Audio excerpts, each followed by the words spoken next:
Mis amados hermanos, Dios les bendiga. Hermanos de la Iglesia Roca de Colombia, he tenido el privilegio de conocerles y de saber que sois personas comprometidas con la obra de Dios. Le quiero dejar, en vista de mi viaje, le quiero dejar un estudio sobre las 7 doctrinas de la cruz, conocida también como la doctrina de la expiación. La doctrina de la cruz no solo, amado, aparece en las cartas del apóstol Pablo, donde él interpreta la muerte y la resurrección de Jesús como una salvación que había de manifestarse en ciertas facetas, sino que la doctrina de la cruz, mis amados, está en toda la palabra, extendida desde Génesis hasta Apocalipsis. El nombre de Jesús significa Jesús salva. Si nosotros conocemos, amado, la doctrina de la cruz, entonces sabemos la importancia de lo que eso implica. Ese plan salvador de redención que Dios planeó desde la eternidad y que en el momento preciso lo iba a llevar a cabo por medio de su Hijo amado, Emmanuel, Dios con nosotros. Si estudiamos cada doctrina con profundidad, vamos a encontrar, amado, algo maravilloso. Que la Biblia entera está llena de historias maravillosas de la salvación por toda la extensión de la palabra, y que tales doctrinas se reflejan a lo largo de toda la historia de la humanidad.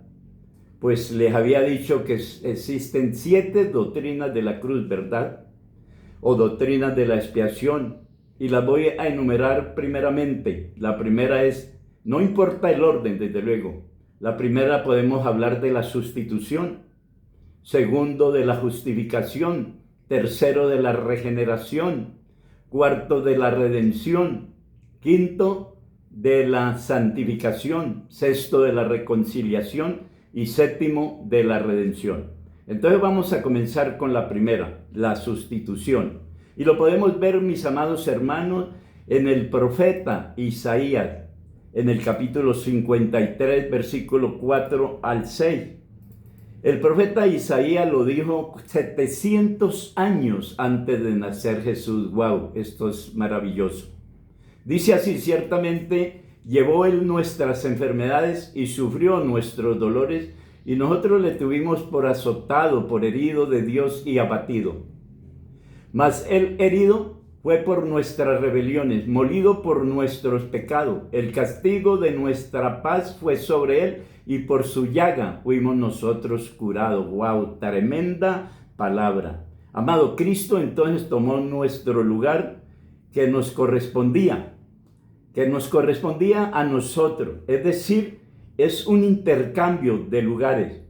El inocente por el culpable, el santo por los pecadores. Y toda la humanidad era pecadora, como lo dice Romanos 3:23. Mira lo que nos dice Primera de Juan 3:16. Es algo maravilloso lo que nos dice aquí el apóstol Juan. En su primera carta, en el capítulo 3, versículo 16. Versículo 16. En esto hemos conocido el amor en que Él puso su vida por nosotros. También nosotros debemos poner nuestra vida por los hermanos. Entonces es algo maravilloso, porque también nos demanda un compromiso del amor de Dios hacia los demás. Él puso, amado, su vida por nosotros. Él fue al rescate nuestro. Y mira lo que dice la segunda doctrina, que es la justificación. La justificación es una doctrina muy vital, muy importante. Es una de las grandes doctrinas de la cruz. ¿Qué significa? Es la respuesta de Dios a la fe genuina de las personas, en la cual Dios perdona nuestros pecados y declara que nuestro estado legal delante de Él es justo. Y esto gracias a la vida recta que el Señor Jesucristo vivió en esta tierra. Es decir, el justo murió por los injustos. Y mira lo que nos dice el apóstol Pablo en la carta a los Gálatas, en la epístola a los Gálatas, en el capítulo 2, versículo 16.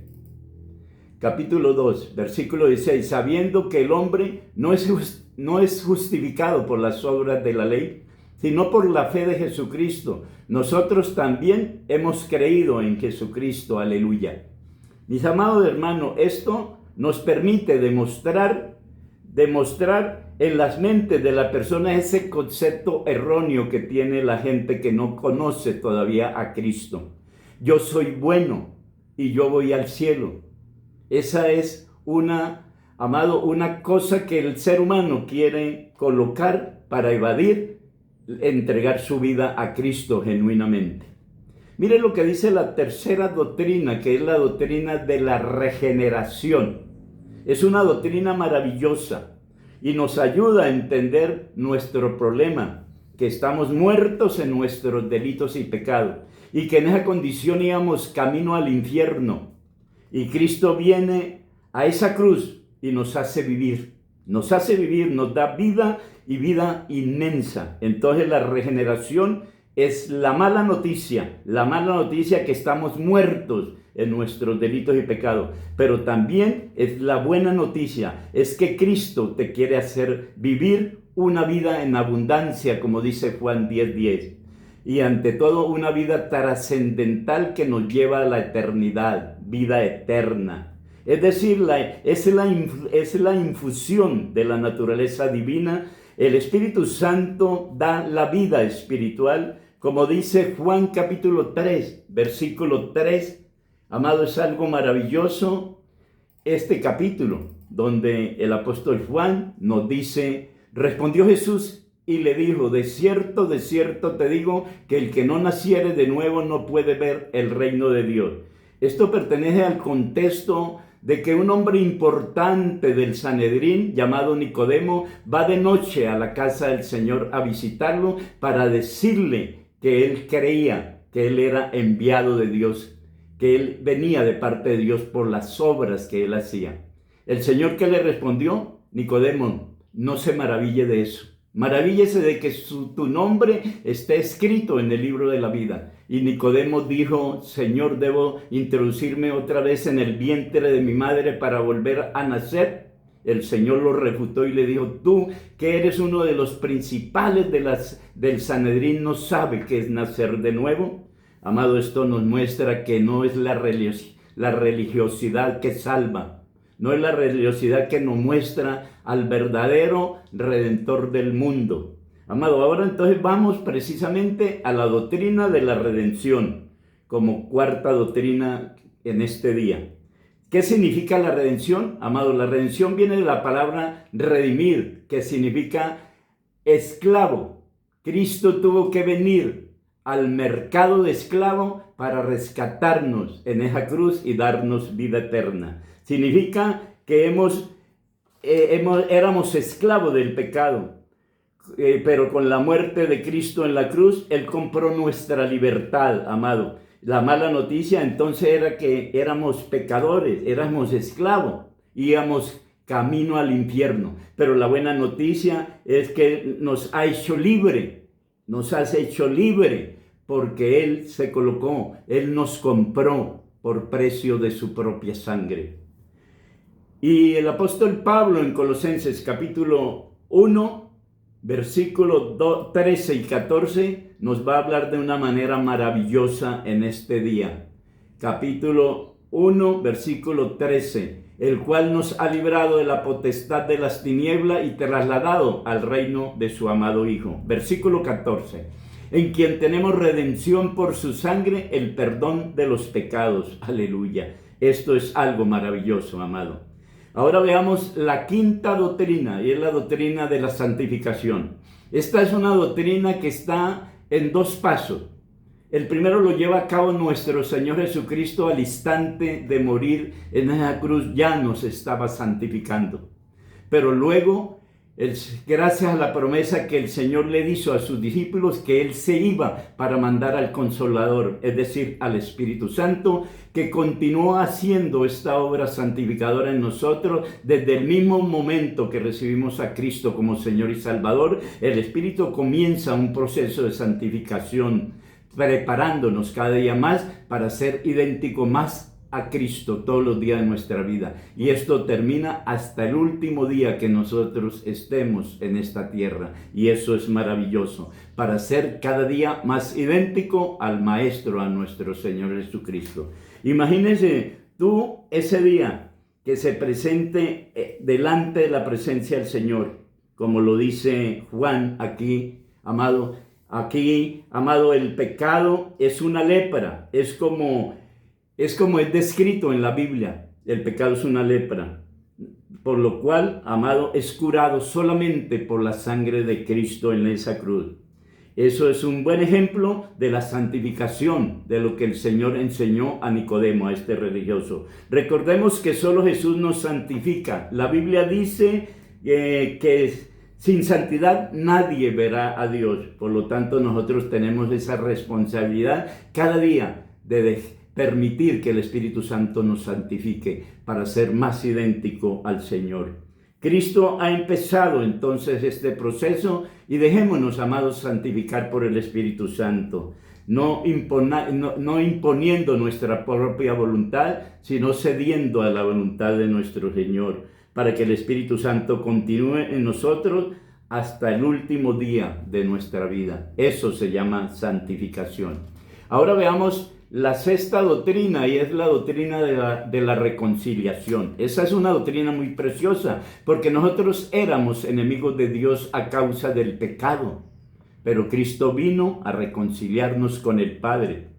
Entonces es el más fácil de explicar esta doctrina, porque todos tenemos relaciones personales, ¿verdad? Y muchas veces son quebrantadas esas relaciones personales y necesitamos de una reconciliación. Eso lo vivimos nosotros a diario, ¿verdad? Por lo tanto, consideramos esta doctrina que es muy inmensa en nosotros y es muy continua en nuestras vidas. Y sabemos lo que es tener un problema, un conflicto con alguna persona, ¿verdad? Que amamos, y eso duele mucho. Nosotros no podemos dejar que nuestras relaciones se quebranten. Debemos buscar la reconciliación, porque nosotros somos llamados a ser reconciliadores. Tener algo que nos separa a causa de nuestro pecado, estamos entonces en conflicto con Dios, y por nuestra propia cuenta no podríamos reconciliarnos. Por ese motivo tuvo que venir Cristo a morir en esa cruz por nosotros, para podernos reconciliar con el Padre, para reconciliarnos con su amado Padre. Éramos enemigos de Dios, y entonces Cristo vino y nos ha hecho ahora amigos de Dios, y esto es maravilloso. Entonces, amados, la reconciliación es reparar una relación rota, como lo dice el apóstol Pablo en la carta a los Colosenses. Carta a los Colosenses, capítulo 1, versículos del 20 al 23. Es maravilloso. Dice así: y por medio de él reconciliar consigo todas las cosas, así las que están en la tierra como las que están en los cielos, haciendo la paz mediante la sangre de Cristo. Versículo 21, y a vosotros también, que erais en otro tiempo extraños y enemigos en vuestra mente, haciendo malas obras, ahora os ha reconciliado. Versículo 22. En su cuerpo de carne por medio de la muerte, para presentaros santo y sin mancha e irreprensibles delante de Dios. Versículo 23.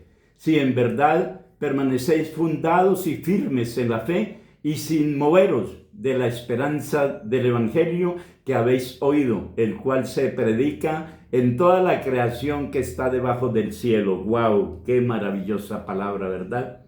Ahora veamos la última doctrina. Esta doctrina es un poco conflictiva con las demás personas. Hay debates sobre esta doctrina y es poco entendible. Pero la palabra es clara, amado. Y nosotros, el Señor nos ha dado conocimiento, revelación de su palabra. La propiciación es algo maravilloso. Significa aplacar la ira de Dios, porque estamos bajo la ira de Dios a causa del pecado. A causa del pecado, la ira de Dios nos apuntaba, amado, nos apuntaba y nos llevaba a la muerte espiritual. Aunque Dios es amor, también es un Dios justo y Él va a ejercer su justicia, y la justicia está manifestada por ira. Amado, y la justicia implica entonces ira de parte de Dios, es decir, condenación para nosotros. Y nadie nos podría salvar. Solo Cristo podía hacerlo. Cristo por nosotros viniendo a morir en esa cruz, pudo aplacar esa gran ira que Dios tenía sobre nosotros. Él calmó la ira de Dios. Y lo dice el apóstol Pablo en 1 de Juan capítulo 4, lo siguiente. 1 de Juan capítulo 4 versículo 10. Es algo maravilloso. En esto consiste el amor, no en que nosotros hayamos amado a Dios, sino en que Él nos amó a nosotros y envió a su Hijo en propiciación por nuestros pecados. Tremenda palabra del Señor. Amado, es muy importante conocer estas 7 doctrinas llamadas la doctrina de la expiación o de la cruz. Porque si conocemos y nos esforzamos a conocer a ese Cristo que se hizo carne, eso es lo maravilloso. En la medida que nosotros podamos conocer a Cristo, amado, vamos a poder amarle. Y si le amamos, amado, podemos recibir sus bendiciones. Dice la palabra en 1 de Juan 2:22, y cualquier cosa que pidiéramos la recibiremos de Él porque guardamos sus mandamientos y hacemos las cosas que son agradables delante de Dios. ¿Se da cuenta? Que la obediencia a Dios, que hacer su voluntad nos trae grandes beneficios. Sobre todo, primeramente, buscando el reino de Dios y su justicia, y todas las demás cosas vendrán por añadidura. Amados, nosotros somos llamados a cumplir la gran comisión. Por eso, en Marcos 15, dice: id por todo el mundo y predicar el evangelio a toda criatura. El que creyere en Cristo será salvo, el que no creyere será condenado. Dios no quiere que nadie se pierda. Por eso, amados hermanos, si conocemos esta doctrina, podemos evangelizar con fundamentos propios basados en esas 4 columnas, amado, que ya vimos con mis hermanos hombres de valores de Roca Colombia. Y es necesario que cada mensaje lleve ese fundamento, pero que también esté acompañado de una de estas doctrinas de la cruz. Y entonces podemos evangelizar y podemos cumplir esa gran comisión: ir a todo el mundo y hacer discípulos, bautizándolos en el nombre del Padre, del Hijo y del Espíritu Santo, enseñándole todas estas cosas hasta que el Señor vuelva. Amado, el Señor nos dio una promesa en Hechos 1:8, que se cumplió, y lo vemos en Hechos capítulo 2, para poder cumplir esa gran comisión. Y recibiréis poder cuando haya venido sobre vosotros el Espíritu Santo. ¿Para qué? Para que seamos testigos de Él. Y me seréis testigo en Jerusalén, en Judea, en Galilea y hasta los confines de la tierra. Por eso, amado, no te olvides de proclamar: hay vida en Jesús el Cristo. Dile al mundo. Amén. La gloria para el Señor. Hasta luego, hermano. Bendiciones.